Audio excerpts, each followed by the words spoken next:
bonjour, je m'appelle Kevin Sarah et j'ai vu sur le tweet tout à l'heure qu'un Américain allait parler tout à l'heure.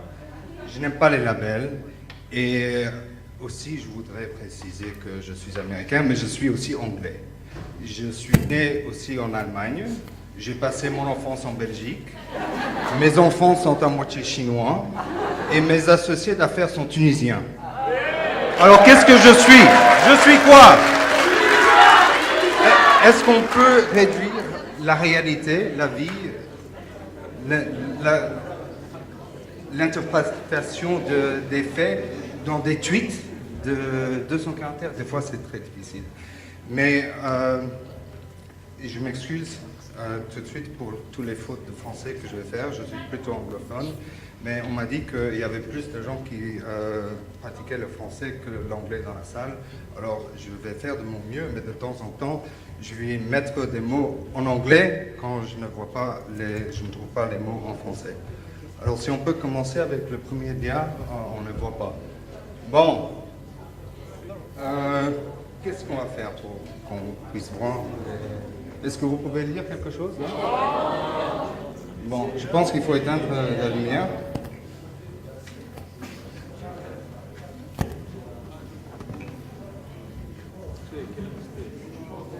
Alors, le titre de ma présentation, c'est « Les éléphants d'Hannibal, quelle est la signification pour la Tunisie d'aujourd'hui ?»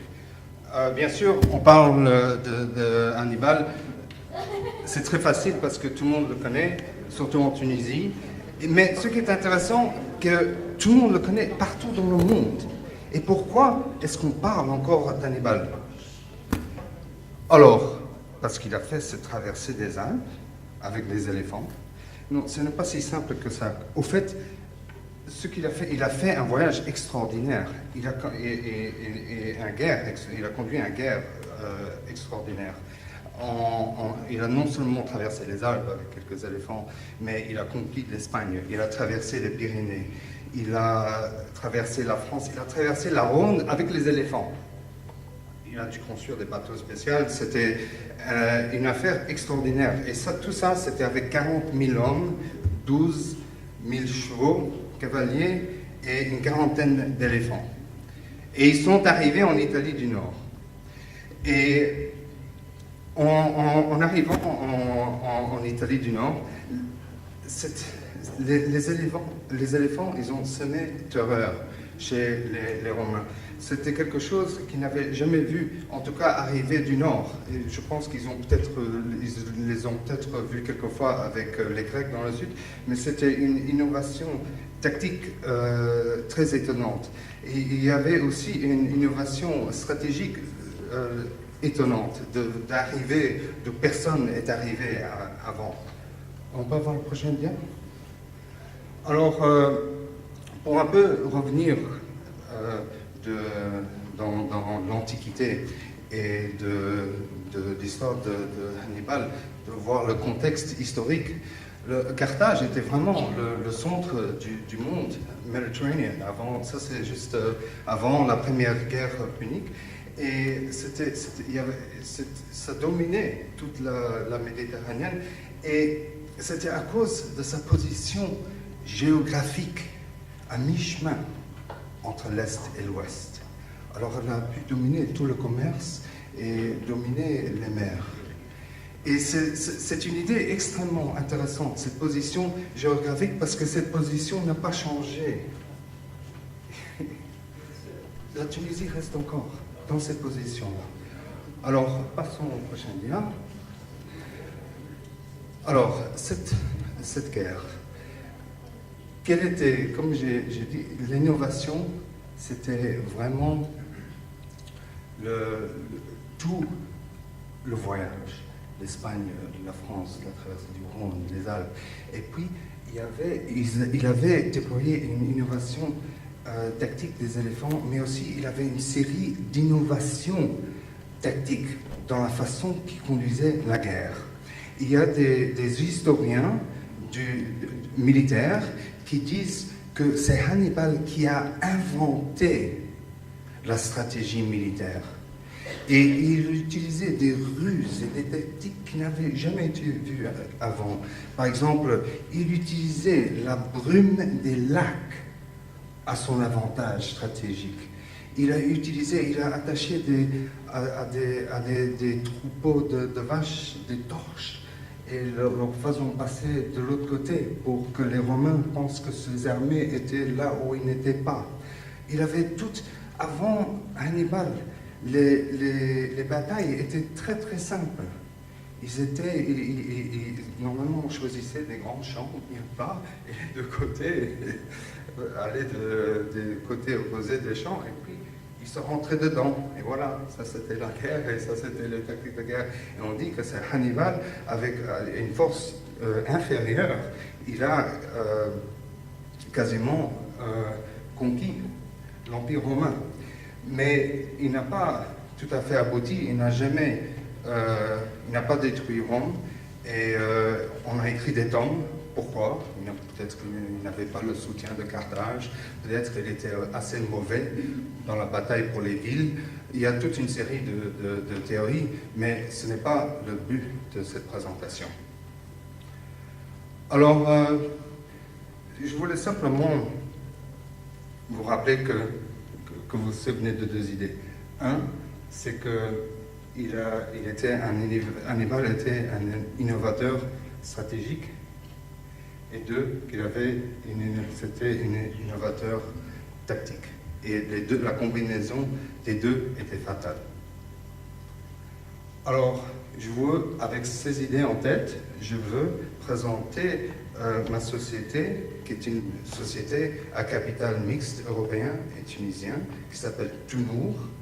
Nous sommes membres associés de Desertec. Alors nous croyons dans tout ce concept qu'on puisse faire de l'électricité solaire moins chère dans le Sahara, où il y a beaucoup de soleil, qu'autre part. Et que cette électricité, au fait, et on peut le produire avec des nouvelles technologies à des prix suffisamment basses pour faire concurrence au nucléaire, pour faire concurrence éventuellement au gaz naturel et au pétrole. Et aussi, ce que nous avons remarqué récemment, on est concurrentiel avec le offshore éolien. Alors, le concept de Tounour est très simple. On construit des grandes centrales solaires dans le désert. Et puis, c'est très important, l'innovation stratégique, c'est que c'est un concept intégré. On a les centrales avec un câble sous-marin qui assure le marché.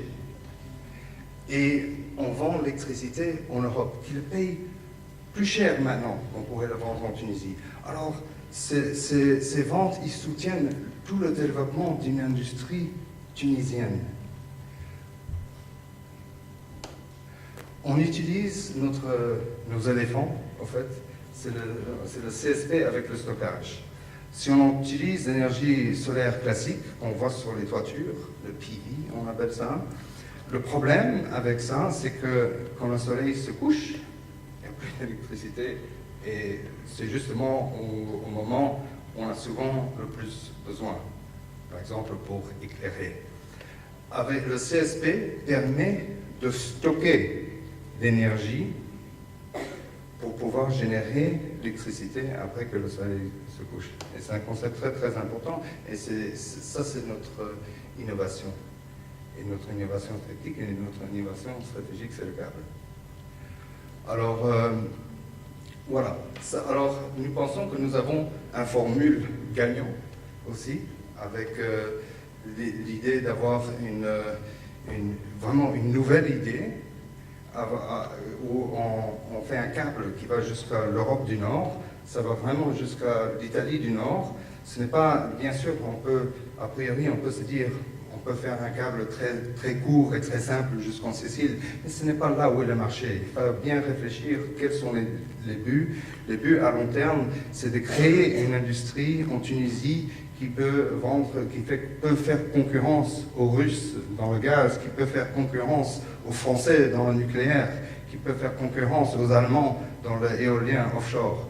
Alors il faut aller là où est le marché. Et si on peut emmener un câble jusqu'à l'Italie du Nord, c'est là où est le European Grid, le core of the European Grid. Et de l'Italie, on peut aller en Suisse, on peut aller en France, on peut aller partout. Alors c'est vraiment un mouvement stratégique. Alors on essaie de faire une combinaison d'une innovation tactique avec le CSP et le stockage pour pouvoir produire de l'électricité solaire après que le soleil se couche, et puis avec cette innovation stratégique d'emmener un câble vraiment jusqu'au nord d'Italie. Prochain slide.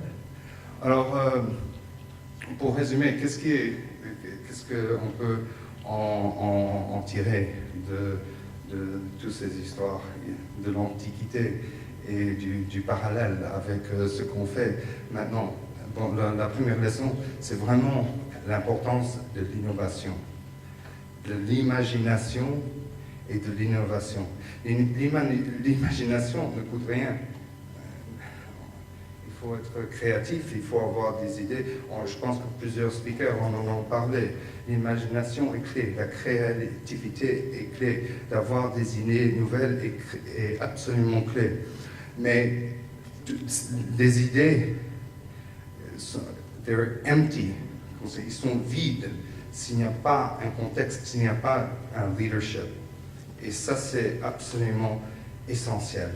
Le leadership, et c'est très marrant, en préparant ce speech, j'ai essayé de trouver, j'ai regardé dans le dictionnaire, quelle est la traduction de leadership en français. Non, un mot français. La gouvernance, savoir ce qui... J'ai essayé et je n'ai pas trouvé. J'ai regardé dans tous les dictionnaires et je n'ai pas trouvé, parce qu'en fait, il n'y a pas de traduction exacte. Parce que le leadership, en fait, c'est l'art de la planification, de la gestion, de la direction, tout combiné dans un. Mais c'est un concept extrêmement important, parce que sans leadership, il n'y a pas d'innovation. Il y a seulement l'imagination et des idées. Pardon? Pionnier. Oui. Mais le pioneer, c'est un autre concept. Mais c'est un leader qui est innovateur. C'est un concept pionnier, ça peut être ça aussi. Mais le leadership, c'est une capacité de lead men and women et d'inspirer. C'est un concept extrêmement important. Et c'est ça qu'un historien militaire a dit qu'une des grandes qualités de Hannibal, ce n'était pas seulement qu'il était innovateur, tactique et stratégique, mais que c'était vraiment ses qualités de leadership. Et ces qualités de leadership étaient traduites par qu'il n'a demandé à aucun de ces hommes ou femmes de faire quelque chose que lui ne ferait pas personnellement lui-même. Et tout le monde le savait. Et ça, c'est leading by example. Extrêmement important comme concept. Aussi, il était au niveau, bon, pour le leadership, il faut savoir comment motiver. On disait que Hannibal était un homme cruel. Je vais vous raconter une petite histoire qui montre que peut-être il était un homme cruel, mais en même temps, il comprenait très très bien la psychologie et ce concept de leadership. En arrivant en Italie du Nord, il avait, avant sa première grande bataille en Italie, il avait quelques prisonniers suisses et il voulait faire un show pour motiver ses troupes pour gagner. Et il a demandé à ses prisonniers suisses s'il y en avait deux qui voulaient bien se battre jusqu'à la mort. Et le gagnant allait être libre et pouvait rentrer en Suisse. Et il y a deux volontaires. Et ils se sont battus devant les troupes d'Hannibal. Et bien sûr, il y en a un qui est mort et l'autre qui était fou de joie et qui a pu rentrer. Et c'était simplement la leçon très très simple pour ces troupes.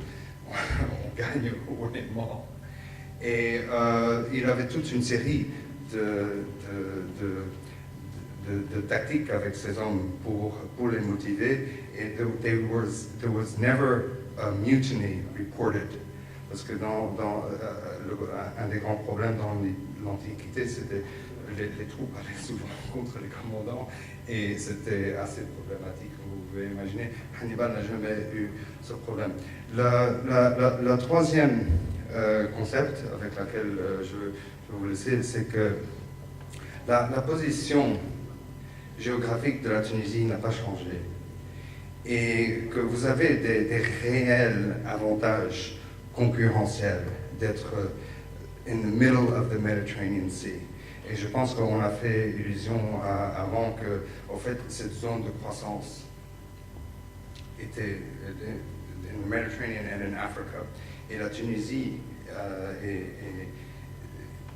a l'histoire d'être un acteur fondamental dans cette zone. Et ce n'était pas au temps de Carthage.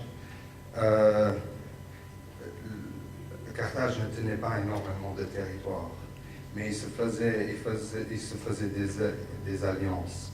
Et Hannibal est parti avec des Espagnols, des Libyens, des Gaules pour attaquer l'Italie. Ce n'était pas avec beaucoup de soldats de Carthage. Et c'était ces qualités de leadership et de pouvoir motiver et gérer une force multinationale qui a fait ça, that made his money. Et ces qualités existent, ces idées-là sont valables encore aujourd'hui. Il n'y a aucune différence. Au niveau des idées, rien n'a changé. On reste toujours avec l'importance de l'imagination et de l'innovation, l'importance du leadership et la situation géographique de la Tunisie. Et si je peux rajouter, on a cette idée qu'il faut se tourner vers les pays BRIC, vers la Chine, vers la Russie, parce que c'est là où la croissance. Mais justement, si on voit une Europe affaiblie, ce n'est pas là où il y a une vraie opportunité. Et je vous laisse avec cette pensée-là. Je vous remercie beaucoup.